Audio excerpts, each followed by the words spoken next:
बच्चों, अगर आप क्लास 9th में हैं तो आज हम इस वीडियो में एसएसटी यानी कि सोशल साइंस का पेपर आपके साथ शेयर करने वाले हैं।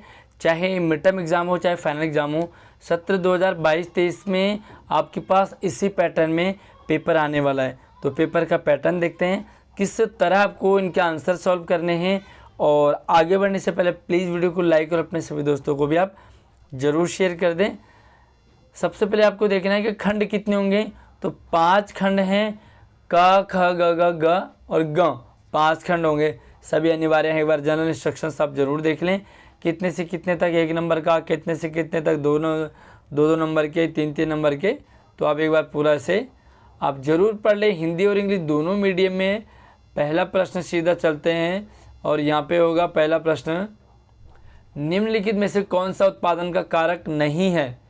उत्पादन का कारक नहीं है तो भैया भूमि है, श्रम है, पूंजी है, इसलिए यहाँ पर आएगा उपरोक्त में से कोई नहीं। डी आंसर आपका करेक्ट होगा। और यहाँ पर मैंने आपको आंसर भी टिक कर रखे हैं ताकि आप समझते हुए जाएंगे और आपका टाइम वेस्ट ना हो। ऐसे मित्र एक ऐसे देश के निवासी, मेरे मित्र एक ऐसे देश के निवासी हैं जिस देश की सीमा भारत के साथ नहीं लगती। तो बताइए कौन सा देश है। तो यार बाकी सबका जो बॉर्डर है वो इंडिया से टच करता है, लेकिन तजाकिस्तान से वो उसका बॉर्डर नहीं टच करता। अगला है आपके लिए, निम्न में से कौन सा भारतीय संविधान सभा के सदस्य नहीं है। तो भैया महात्मा गांधी नहीं थे। डी ऑप्शन आपका करेक्ट है, बाकी के सारे थे। अगला है आपके पास, गलत मिलान की पहचान करेंगे। तो भैया बाकी तो सारे ठीक है। रोबेस्पियर शासक है, लुई जो है वो शासक थे, लेकिन जो जॉन लॉक वो आपका सी वो गलत है। गलत को आपको बताना था तो यहाँ पर गलत आपका सी हो जाएगा। उसके बाद आप देखोगे अगला, तो 1794 तक फ्रांस की मुद्रा कौन सी थी। तो फ्रांस की मुद्रा थी पहले 1794 तक लिवरे थी, ठीक है। तो उसके बाद आप देखते हैं अगला सवाल, टाइल से आप क्या समझते हैं। तो भैया टाइल सीधा सा ए ऑप्शन है, सीधे राज्य को अदा किया जाने वाला कर। सीधा जो राज्य को टैक्स दिया जाता है उसे हम कहते हैं टाइल, ठीक है। अगला है, किसी सवाल में अगर आपको कोई डाउट रहता है तो आप मुझे कमेंट में अपना डाउट भी शेयर कर सकते हैं। साथ में हमसे आप इंस्टाग्राम पे भी मिल सकते हैं। वीडियो को यार लाइक अभी नहीं किया तो कर लो फटाफट से, क्योंकि फिर आप पेपर में गुम हो जाते हैं। अब यहाँ पर एक संकल्पना और कारण वाले सवाल हैं। तो 2 ऑप्शन आपके पास है, एक संकल्पना एक कारण है। ऑप्शन 4 हैं। तो पहला वाला आपका 7वें का ए है करेक्ट। उसके बाद हम 8वें की बात करेंगे। तो 8वें में नॉर्मल प्रश्न है, इनमें से कौन सा तर्क लोकतंत्र के पक्ष में है, कौन सा है।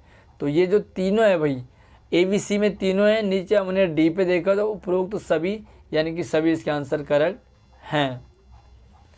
अगला भी भाई संकल्पना वाला है, कारण वाला है, तो इसका भाई ए ऑप्शन करेक्ट है। उसके बाद फिर से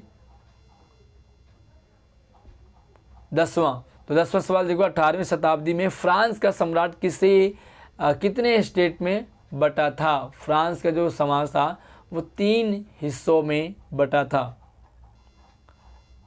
अगला है 11वां, संकल्पना और कारण।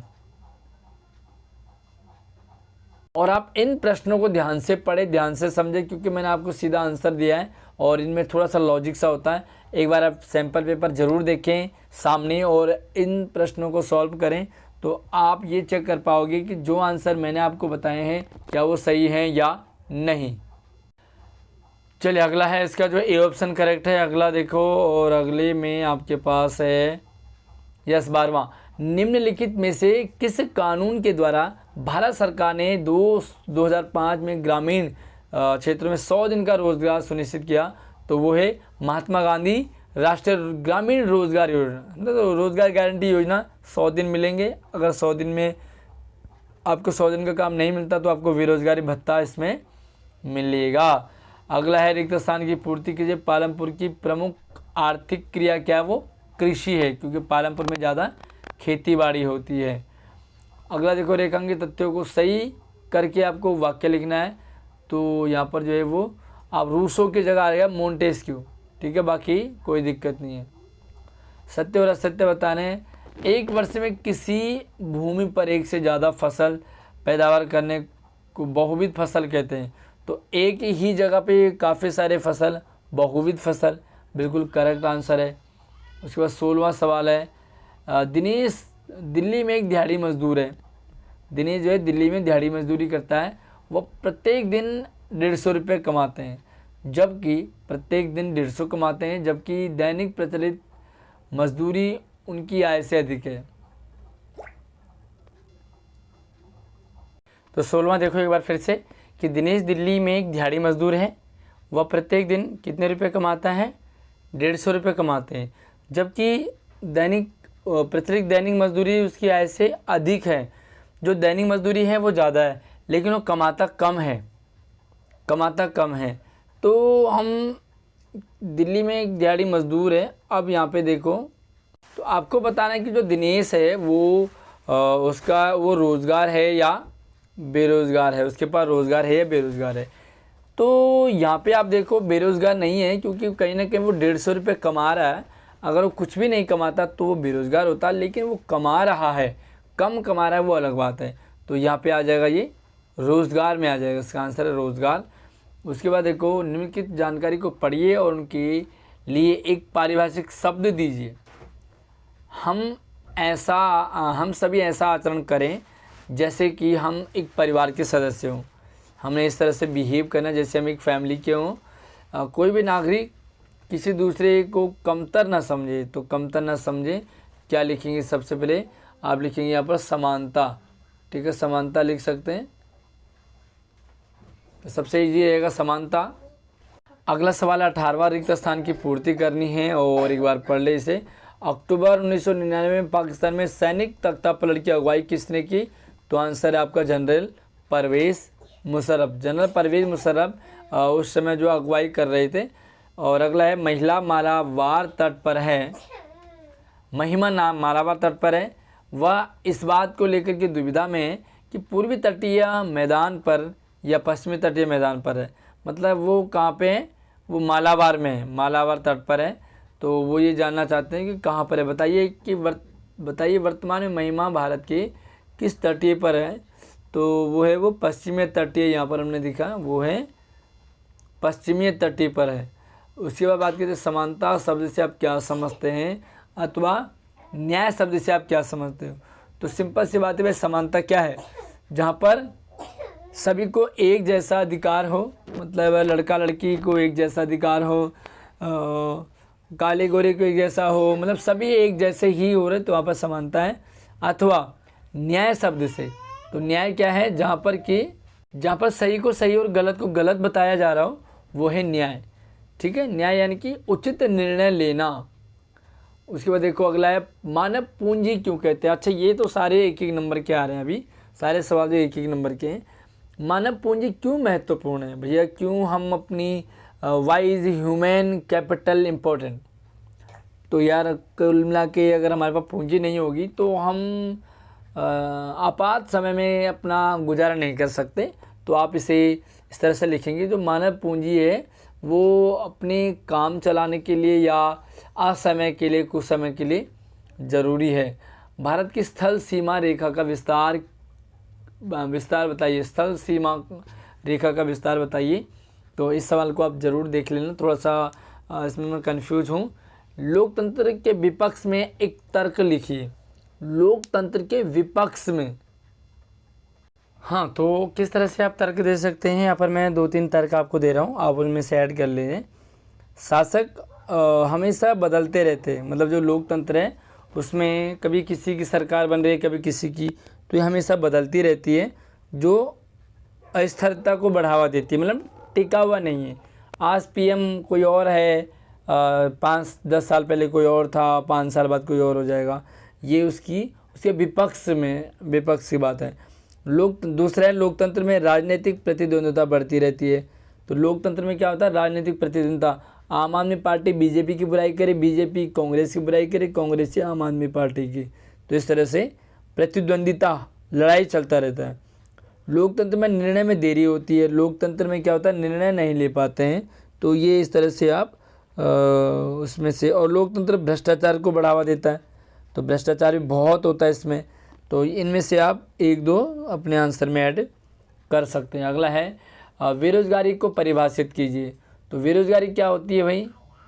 तो बेरोजगारी किसे कहेंगे? सिंपल सी बात है, जिसके पास रोज़गार ना हो, जिसके पास खाने पीने का नहीं प्रबंधन नहीं हो पा रहा हो, जो एक मानक है कि भाई इतना होना चाहिए, इनकम होनी चाहिए, उससे उसकी उतनी इनकम नहीं हो पा रही, तो उसे हम बेरोजगारी कहेंगे। समाजवाद से आप क्या समझते हैं? तो समाजवाद क्या है? समाजवाद जो मुख्य रूप से मोटे तौर पर अगर हम कहें तो एक राजनीतिक और आर्थिक व्यवस्था है।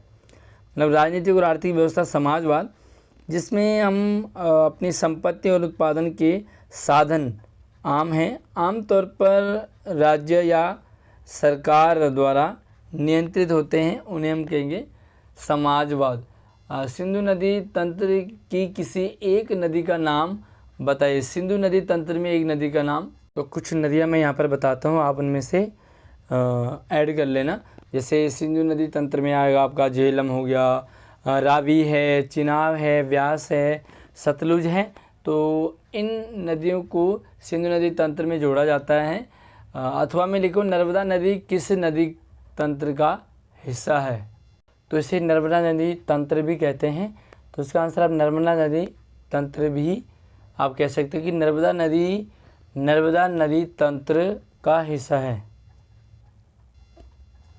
हाँ, अगला देखो भाई, लोकतंत्र को परिभाषित कीजिए। तो लोकतंत्र क्या है? अब ये हमने बात की थी कि लोकतंत्र यानी कि डेमोक्रेसी, जहाँ पर लोग अपनी राय रख सकते हैं, अपने विचार मत रख सकते हैं, जहाँ पर सभी को स्वतंत्रता का अधिकार है, वोट डाल सकते हैं। तो ये सब कुछ क्या आपका लोकतंत्र है। तो एक नंबर में आप इसे परिभाषित कर सकते हैं। अब हम चलते हैं लघुत्तरीय यानी कि थोड़े से बड़े शॉर्ट आंसर। सोवियत संघ रूस में स्टालिन का सामूहिकीकरण कार्यक्रम कैसे लागू किया गया था?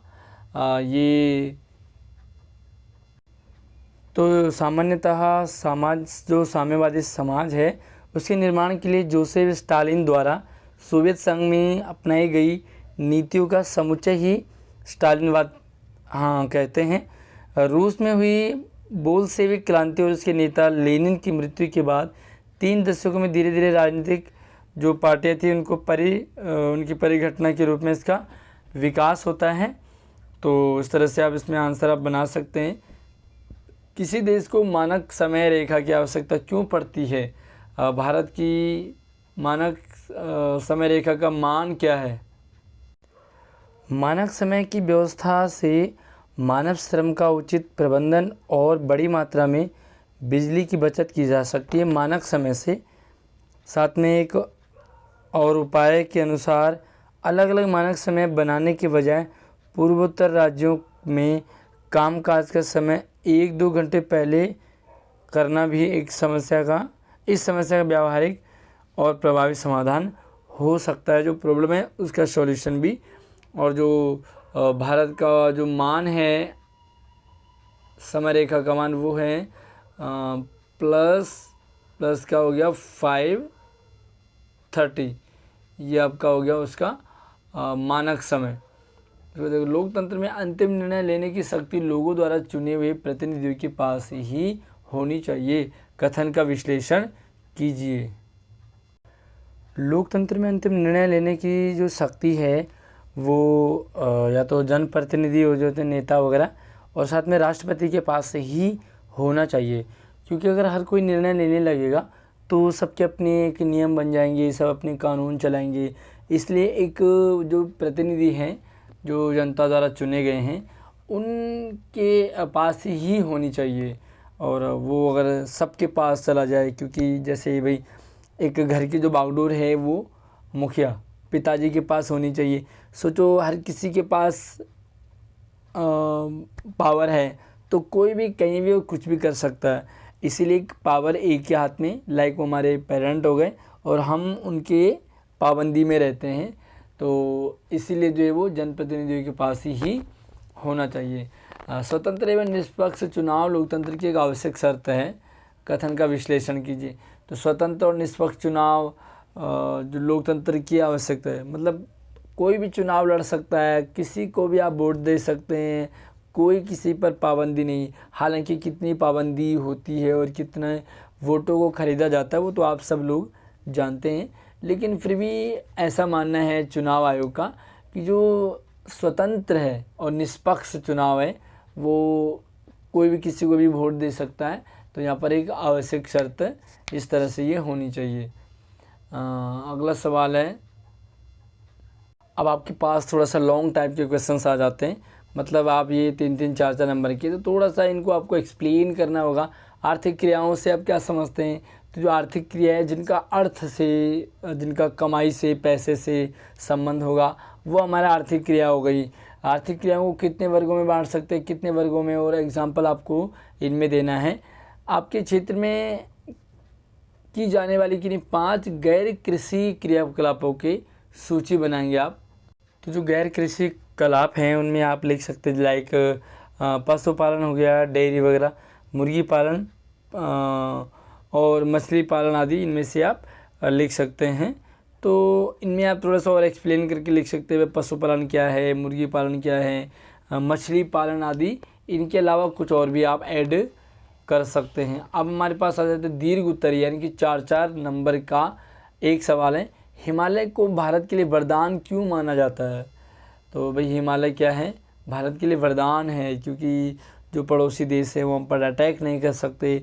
हिमालय जो बड़ी चोटी है और वो एक तरह से रक्षा करती है दुश्मनों के हमला करने, और दुश्मन हमारे देश में नहीं आ सकते क्योंकि बीच में हिमालय है। तो एक तरह से भारत के लिए वरदान है। और कई तरह से और भी है, लाइक भाई हिमालय पर्वत, उसमें हिम से आच्छादित रहता है और वो फिर पिघलता है, तो पानी के रूप में भी हमें उसका सेवन करने को मिलता है। तो काफ़ी हद तक जो हिमालय है वो भारत के लिए वरदान माना जाता है। प्रायद्वीपीय भारत की विशेषताओं का या तो ऊपर वाले लिख देंगे, साथ में आप अथवा वाला भी कर सकते हैं। अगर देखो, भारतीय संविधान सभा के सामने प्रमुख चुनौतियाँ कौन कौन सी थी एवं उन सामना उन्होंने किस प्रकार किया? तो यूँ तो भारतीय संविधान सभा के सामने कई चुनौतियाँ थी, लेकिन एक स्वतंत्र और प्रभुता संपन्न राज्य की जो भू क्षेत्र है, एरिया है, उसमें स्थित पूर्ण स्वायत्तता चाहने वाली इन इकाइयों की स्थिति क्या होनी चाहिए? संविधान सभा के सामने सबसे बड़ी चुनौती थी। बाकी और भी आप लिख सकते हैं इसमें। शिक्षित बेरोजगारी की समस्या को दूर करने के लिए शिक्षा व्यवस्था में कुछ सुधार उपाय सुझाइए। शिक्षित हैं, बेरोजगार हैं, आज लोग नौकरी नहीं है, पढ़े लिखे हैं, बड़ी बड़ी डिग्रियां लेकर आ रहे हैं, लेकिन नौकरी नहीं है। तो क्या कर सकते हैं आप शिक्षित बेरोजगारी की समस्या को दूर करने के लिए शिक्षा व्यवस्था में? तो सबसे पहले तो शिक्षा व्यवस्था में एक ऐसी शिक्षा व्यवस्था हो जो रोज़गार दिलाए। सिर्फ डिग्री नहीं, डिप्लोमा बहुत सारे आ जाते हैं लेकिन फ़ायदा नहीं है। सोचो आपने 10वीं कर ली, 12वीं कर ली, उसके बाद और पढ़ लिए, क्या फ़ायदा मिला अगर नौकरी नहीं मिली तो? और अगर आप अपना काम कर पाओ तो शिक्षा व्यवस्था में जो अपना काम है वो जोड़ना चाहिए। एंटरप्रेन्योरशिप माइंडसेट इस तरह से आना चाहिए, जो 9th, 10th, 11th, 12th में EMC कैरिकुलम है वो काफ़ी हद तक इसमें काम करेगा। तो आप अपने सजेशन लिख सकते हैं, इसमें कुछ भी लिख सकते हैं जो आपको लगता है कि भाई क्या करना चाहिए जिससे कि रोज़गार मिले, लोगों को शिक्षित हों, पढ़े लिखे हों और सबको नौकरी मिले। एटलीस्ट आप अपना काम कर लो, गुजारा कर लो। तो एग्रीकल्चर की नॉलेज बच्चों को देनी चाहिए, बच्चे अपना खेती वगैरह कर ले। टेक्निकल काम बच्चों को स्टार्टिंग से सिखाना चाहिए। भाई 9-10 से ही व्यावसायिक शिक्षा देनी चाहिए उन्हें, व्यवसाय से जुड़ा मतलब हो। भी मतलब रटते जाएं, फ़ायदा नहीं होगा। फ्रांसीसी क्रांति से निकले विचारों का उल्लेख कीजिए जो आने वाले समय में दुनिया के लिए आदर्श साबित हुए। तो जो फ्रांसीसी क्रांति है उनसे कौन कौन से विचार, उनके विचारों को आपने लिखना है। जो फ्रांसीसी क्रांति हुई थी उसमें से क्या क्या थॉट्स निकल के आए, कौन कौन से लॉजिक निकल के आए, और जो आने वाले समय में दुनिया के लिए आदर्श भी बन गए। मतलब फ्रांसीसी क्रांति से जो विचार निकले, जो व्यू निकले, वो पूरी दुनिया के लिए आदर्श बने। तो आपने उन विचारों को वहाँ पर लिखना है। या तो आप 7वीं शताब्दी में फ्रांसीसी समाज की परिस्थितियों का वर्णन करें। जो 7वीं शताब्दी थी उसमें फ्रांसीसी समाज में किस तरह का वातावरण था, किस तरह सिचुएशन थी, क्या वहाँ पर सब कुछ मतलब सिस्टम कैसा था, तो आपने उसको बताना है। अब आपके पास यहाँ पर केस स्टडी वाले प्रश्न आ जाते हैं। ये 5-5 नंबर के होंगे और आपको क्या करना है, ये पूरा पैसेज एक बार इसे पढ़ना है और इसे पढ़ना है। समझिए छोटा सा पैसेज है और इसमें से आपको यहाँ पर कुछ प्रश्न दे रखे हैं यहाँ पर MCQ टाइप के, तो आप इस पैसेज को पढ़ेंगे और ये पैसेज वाले इजी आंसर होते हैं। तो 36 में आप 4 और 5। अब ये आपके पास ये हिंदी और इंग्लिश में है। इसी तरह से आपके पास 36 के बाद 37 और फिर से एक अनुच्छेद है और आपने क्या करना है, सभी प्रश्न अनिवार्य है तो इसको भी आप पढ़ें एक बार। और फिर से आपके पास यहाँ पर सवाल आ जाते हैं 4-4। तो मैंने ये पूरा पैसेज पढ़ा नहीं है, आप इसे पढ़ोगे तो आपको इजीली इनके आंसर मिल जाएंगे। जैसे सिंधु नदी का उद्गम क्या है, कश्मीर क्षेत्र में सिंधु नदी से कौन सी नदियाँ निकलती है, तो ये सारा आप आंसर इसे एक बार पढ़ोगे तो आपको यहाँ पे आंसर बन जाएंगे। इसी तरह से एक और पैसेज आ गया आपके पास, सारे केस स्टडी हैं और ये आपके लिए मार्किंग एक तरह से मार्किंग सवाल है और इनमें आप काफ़ी अच्छे नंबर ले आ सकते हैं क्योंकि पैसेज है और पैसेज आपको लिखना है। तो यहाँ पे फिर से 4-4 प्रश्न आपको दे रखे हैं और इसी तरह से 38वां के बाद फिर से यहाँ पर इंग्लिश मीडियम में और उसके बाद यहाँ पर फिर से एक अनुच्छेद और आ गया है।